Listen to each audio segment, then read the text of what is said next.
Leo XIII, says several times, the family predates the state. The family, that original cell of society, you cannot replace it. Young people today, Veronica, that are burdened with debt, that are looking out exactly what you said and said, I can't even buy a house. I'm afraid to start a family. I can't afford a family. And you see what happens. Socialism is just a practical step of in Marxism, and our audience understands this. And what they do is they overtax these people. They put so many burdens on them. What he saw was then the promise of help from socialism, and what a lie it was, and he does not mince words. It's so No, he refreshing, doesn't. but it's true. These promises of socialism, they are lies, and they harm those that they are meant to help.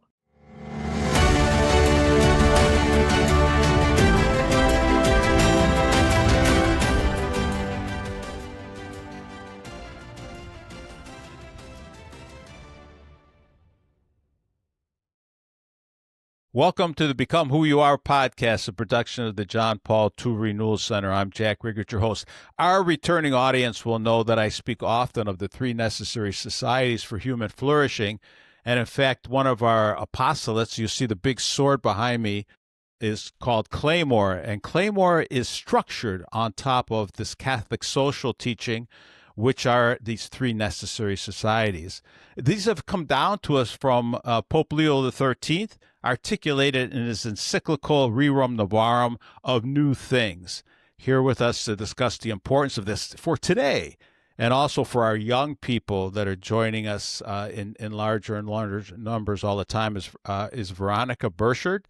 She's the Chief Operating Officer of Sophia Institute and Executive Director of Sophia Teachers, which she helped found in 2013. For the last decade, she's played a role in the shaping of Sophia's catechetical programs, as well as the production of Sophia's religion textbook series, now used in more than 1,500 schools and parishes. Veronica, it's so good to be with you. Thank you, Jack. It's wonderful to be here. Yeah, so thank you. And you're coming out of New Hampshire. We're out of Chicago here, so very exciting to be able to connect this far away and talk about something very, very important, especially, like I said, it's important to everybody, but especially our young audience. So we're going to dive in, and I'm going to ask you what got you interested in bringing this book out, which is a pocket guide to Rerum Novarum, and I think it's going to come in handy. Yeah, definitely. I mean, so I'm a cradle Catholic, somewhat of a revert, and I'd always heard about the foundation of modern Catholic social teaching being this document. I had this kind of just passing familiarity with it, but I'd never read it, but thought well of it, and just thought it was a good thing, but hadn't taken the time to read it myself. And then when our new Pope was elected, and he chose the name Leo, I thought that was really interesting, and it made me think of Rerum Novarum. And then when he specifically said, like he told the College of Cardinals, that he chose the name Leo mainly because of Rerum Novarum, I was like, oh my gosh, now I have to read it. And so Yes. then when I read it, I thought, my gosh, more people need to read this. This is so good, and people need to know what it says. And so that's what prompted it. I do this especially for our new people joining us. And this will be an oversimplification, but for the young people especially, they're very confused, what they see out there today. There's so much noise and so much confusion. We have to have a lens. We have to have a context to put this all in. Who are we? What should we do? Should we get married? Should I have children? What about the church? And what about the world out there? So I always just say, look, it's like a triangle in front of us. Almost looks like a two-dimensional pyramid. And holding that up on the base, our marriage and the family, which always gets down to the individual human dignity of each person. And this is linked to Christ and the church, So this holds up this whole framework, this triangle. And then we have to go out into the world. You go out into the world. And this becomes polity, the third necessary society, which is the way we structure our laws and the way we look at the world. Now, this should all work together, right? The polity, with the way we structure our laws, should be reflection of marriage and the family, the truth coming out of Christ and the church. In fact, the United States is the founding fathers understood this framework in a sense. And that's how we're founded, and it's all coming apart. And we see it, Veronica, not only in the United States but especially Europe, where I think it was Pope Pius XI. It could have been the 10th, but I think it was the 11th that's looking at Pope Leo's work and said that even if one of those necessary societies would crumble or come down, we'd have a crisis on our hands. But now we're seeing all three come down. And so, again, I throw this back at you. Maybe you can help us unpack this a little bit more for and the importance of it. And again, I say for young people, it's for all of us. But young people are confused. They almost want to give up. And this will give them a new lens, an exciting lens in which to see their meaning and purpose in life and how to go forward. Yeah, I mean, and you're so right about everything you just said, and I love the triangle image. That's really Yes, good yes. and a nice sort of framework for thinking about it. Yeah, the thing that most surprised me probably when I first started reading Rerum Novarum is how the first half is about the person and the family.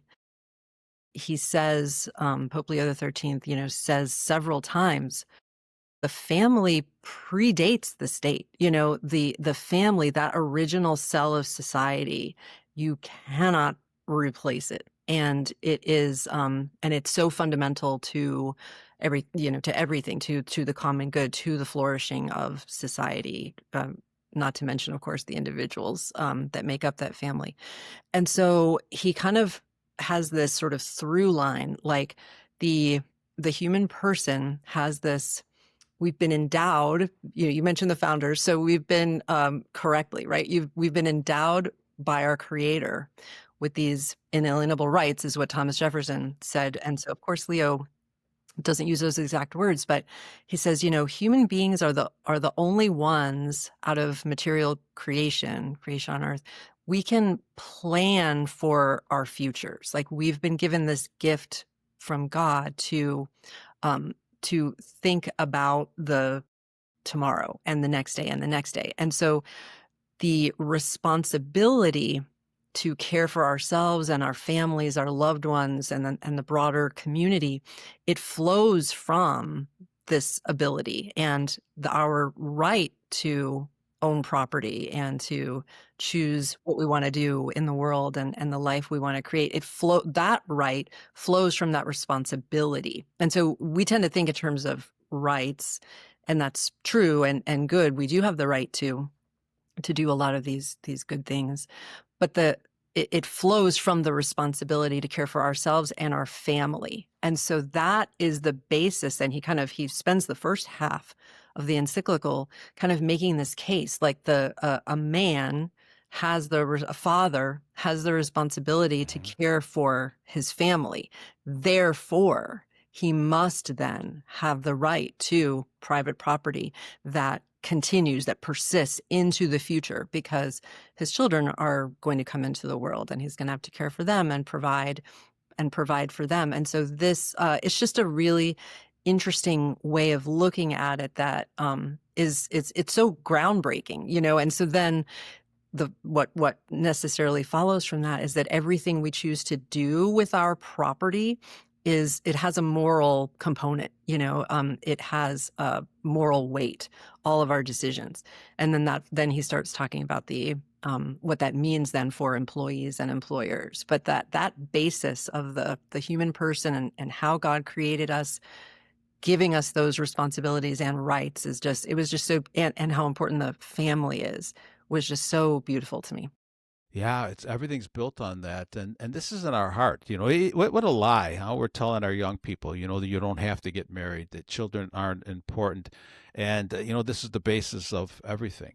When we talk about the young people today, Veronica, that are burdened with debt, that are looking out exactly what you said and said, I can't even buy a house. I'm afraid to start a family. I can't afford a family. And you see what happens.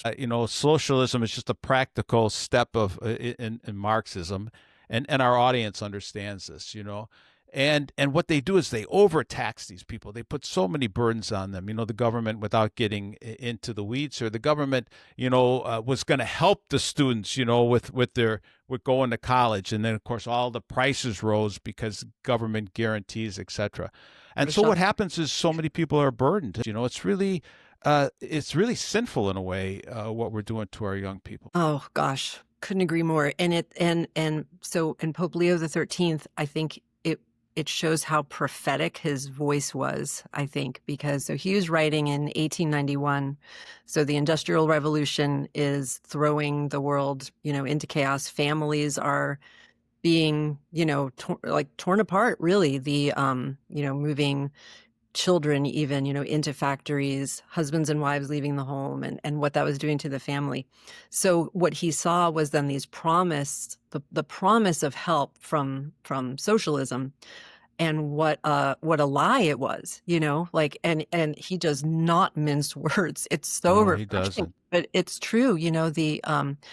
These promises of socialism, they are lies, and they harm those that they are meant to help. And really, I mean, to your point, you just have to look at other societies where the government has gotten so involved, and like, oh, if we just provide free daycare, or we provide all these other things that are supplanting the family, then people will have more children, then people will be more confident to have families. But what you see is actually the opposite, right? They're having fewer children. And so and he uses these words like if the state gets involved, that really, this isn't his exact word, but like that it introduces disorder. It perverts the natural order of things. And so I think, his advice to young people these days burdened with debt would be to listen to voices like yours, I think, Yeah. and say, this,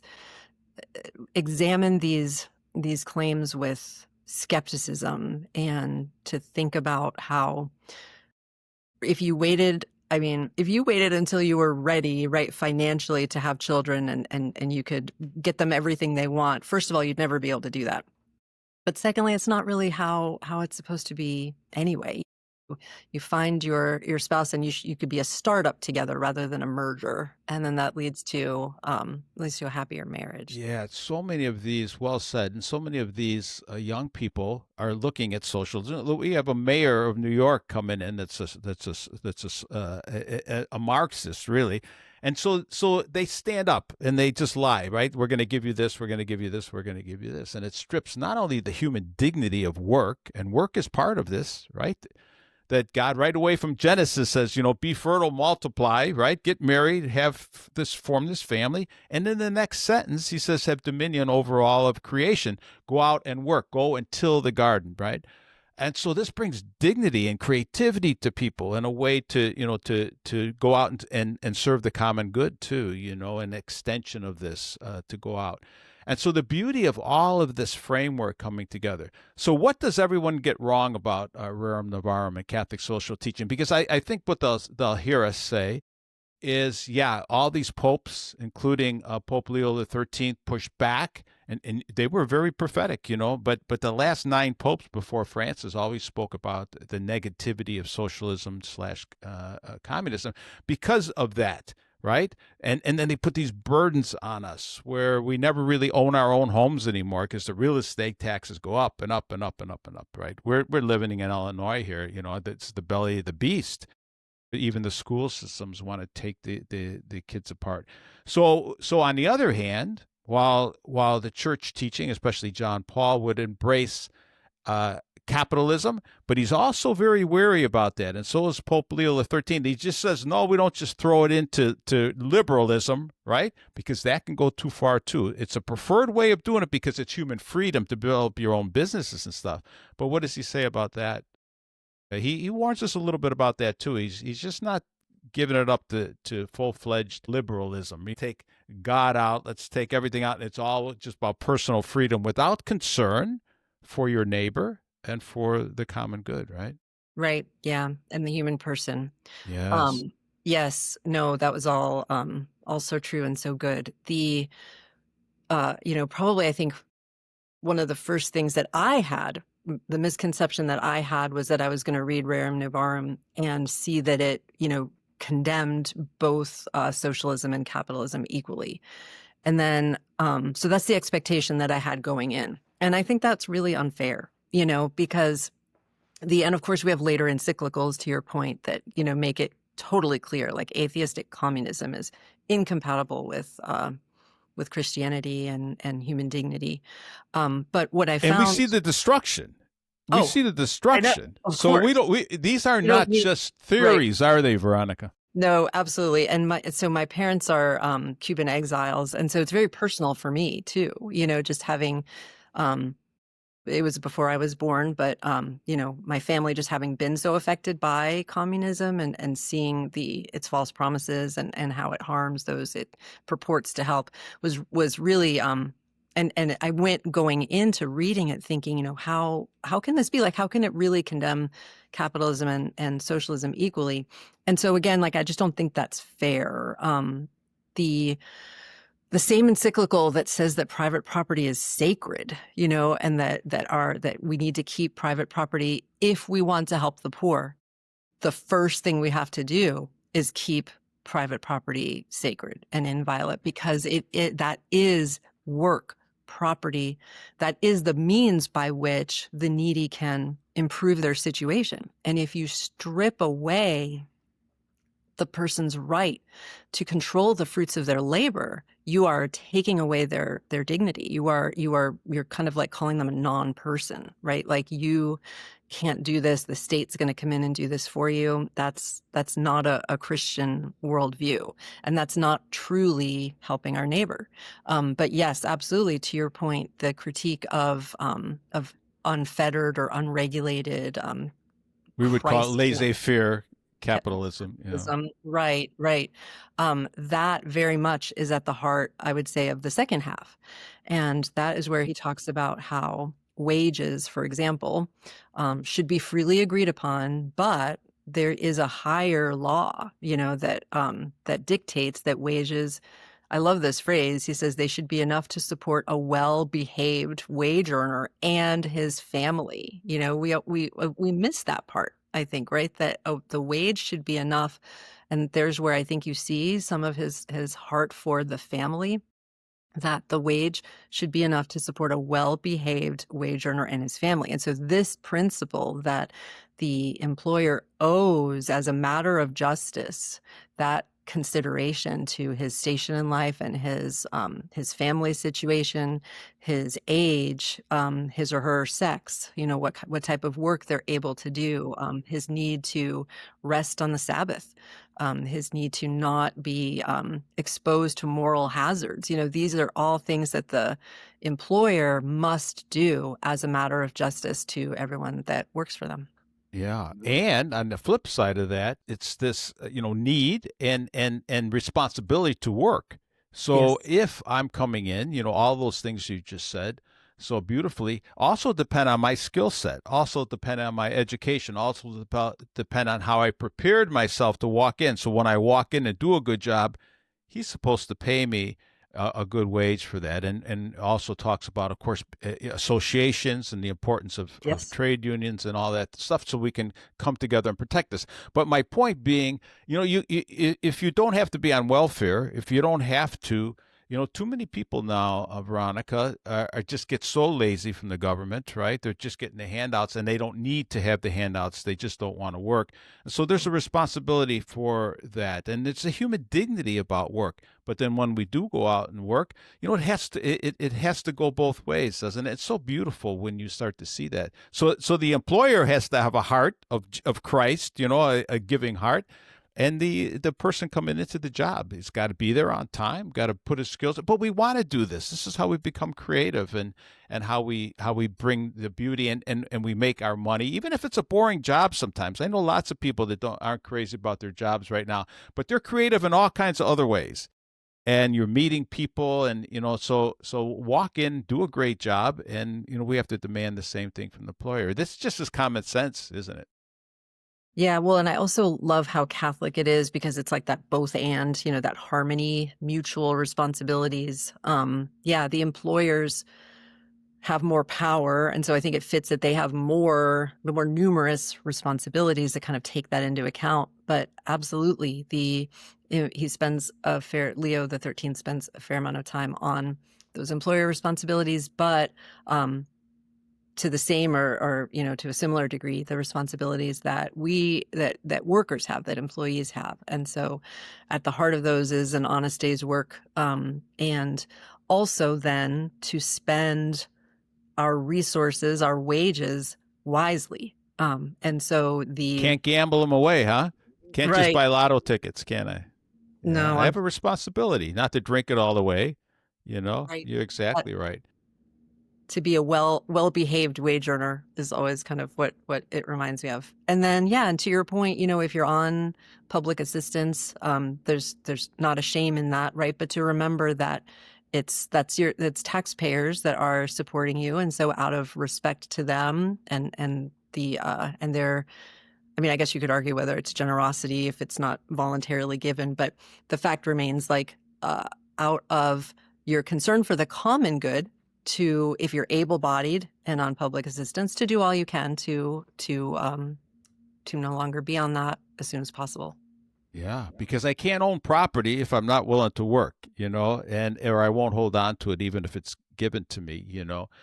So yeah, these are beautiful teachings. And when the state does have a role, socialism, communism, the state just grows. This is what's happening in the United States right now, and it's grown so big and so many taxes, but we're not even as bad as so much of Western Europe is.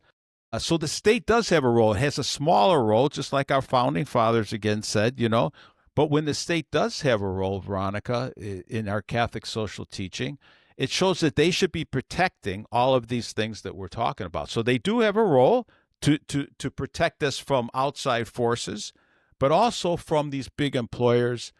There are needs now and then to step in. It doesn't say you should step in all the time. Right. Subsidiarity, right? Let them all figure this stuff out. But when they can't, I have a preferential treatment for the poor, for the worker, for the right to work, and for human dignity. And all those things come into consideration. Yes, our wonderful Catholic faith, and subsidiarity is a beautiful thing to point to here. And yes, the kind of ensuring those conditions that allow the common good to exist, right? And so the state definitely has no choice but to step in when human dignity is being violated, and when when the smallest or closest local level, if they are unable to step in, then those higher levels need to come in and ensure that human dignity is being protected, and that those rights, which again flow from our responsibility to care for ourselves. So the right of employees to form unions, to govern them in keeping with Christian principles, the right to enforcement of contracts, the right, again, to control the fruits of your own labor, to not have usurious practices, so usury, or even overly burdensome taxes, he mentions in the encyclical. And then one wonderful point that Leo XIII makes that I like is that the more that laws are generally applicable, generally just, the less need there is to have special laws for the poor. And so that, I think, is a good goal for anyone in any sort of government capacity to think about, like a law that protects everyone's rights. When those are enforced, then there's less need to invoke that preferential option for the poor, which is at the heart of Catholic social teaching. But it's the ideal is when you don't have to exercise it, right? Because the common good is in practice and happening more generally as a result of general laws. We're going to ask you to join us by helping us get the word out. So if you can make sure you subscribe and then hit like, no matter which platform you're on. Remember that the Become Who You Are podcast is on audio, on any music or podcast app. We're up on Rumble, YouTube. You can find us on X. When you do subscribe, hit the like button. Couple things to share with people. Love Ed. Love Ed is just such an important apostolate So it's within our apostolate, the John Paul II Renewal Center. This helps parents give the talk to their children. We're trying to push back on all these gender ideologies and the porn culture, and give children the truth, and do it through their parents, and we help them do that. The other one is really taken off too. It's Claymore, Militus Christi, Soldiers for Christ. That's where you see the sword behind me. That's the big sword. That's our logo for Claymore. That's a Claymore sword. And this is for young people, especially young men, Gen Z, high school, all the way through. Let's call it till they're 30 years old or so. They're starting to really understand that something nefarious, sounds very toxic, is going on in the culture. And so they're stepping into the church, and we're discipling them. So we want to help get the word out about those things. And lastly, consider financially supporting us. Everything's in the show notes. Hey, God bless you. Thanks again. Yes. And this shows that our faith is not simply a private matter, is it? Because none of those things that we're talking about, they'll just be idealistic, right? Just idealism, unless we take Christ and his church into our own hearts. Our hearts are twisted and distorted without grace. And all of these things will just be a battle all the time, until we've received this gift of grace, and then we become these self-giving persons. So can you talk a little bit about that as we start to wind down on time here, the importance of our faith, and to bring it out into the public square? Yeah, absolutely. And I mean, there's this word of like social justice. Justice always involves more than one individual, more than one person, whether it's ourselves and God or us and our neighbor. And so our entire faith, the one cornerstone of our faith of justice, it necessarily implies living it out in the world. Like there's just no such thing as just a purely private faith. It would be meaningless. It's sort of like faith without works is dead, right? Like we have to let our Christian faith, our hearts opened to being transformed by grace from Jesus Christ, living that out in the world is what we're called to do. One thing that I thought was interesting about Leo XIII is that when he was a student, he wrote about how Christianity transformed pagan Rome. And I think, gosh, that's what we need today. Like he says this several times, right? That without Christ at the center, it's all going to be for nothing. And so, living out our faith in every avenue it's maybe it feels like a tall order, but it's what we're called to do. It's what we must do if we're going to realize what God wants for us. Pope Leo XIV took the name Leo, and one of the things that he seems to see is AI. So let's just touch on that for a minute or two, if you don't mind. What is Pope Leo seeing with AI, and is there anything else that you think that he's thought about when he took the name Leo? Because he obviously is going to update this beautiful teaching, And when I say update, it doesn't change the truth. It just updates it to the problems of today, this minute, applying this beauty of this teaching to our problems today. Yeah. So I think he thinks, and I think he's probably right, that we're on sort of the brink of another revolution akin to the Industrial Revolution. So whereas in the 1800s, it was this disruption to family life, to work, to really every part of life because of these machines, these technological advances that were either replacing human labor or reducing humans to cogs in these machines, right? So I think the sense is, and again, I think he's right, that that a similar threat is posed by artificial intelligence. And so not only taking the work that a human being might have done, we might now be able to count on a computer to do it. Obviously, across all sorts of sectors, we're seeing this.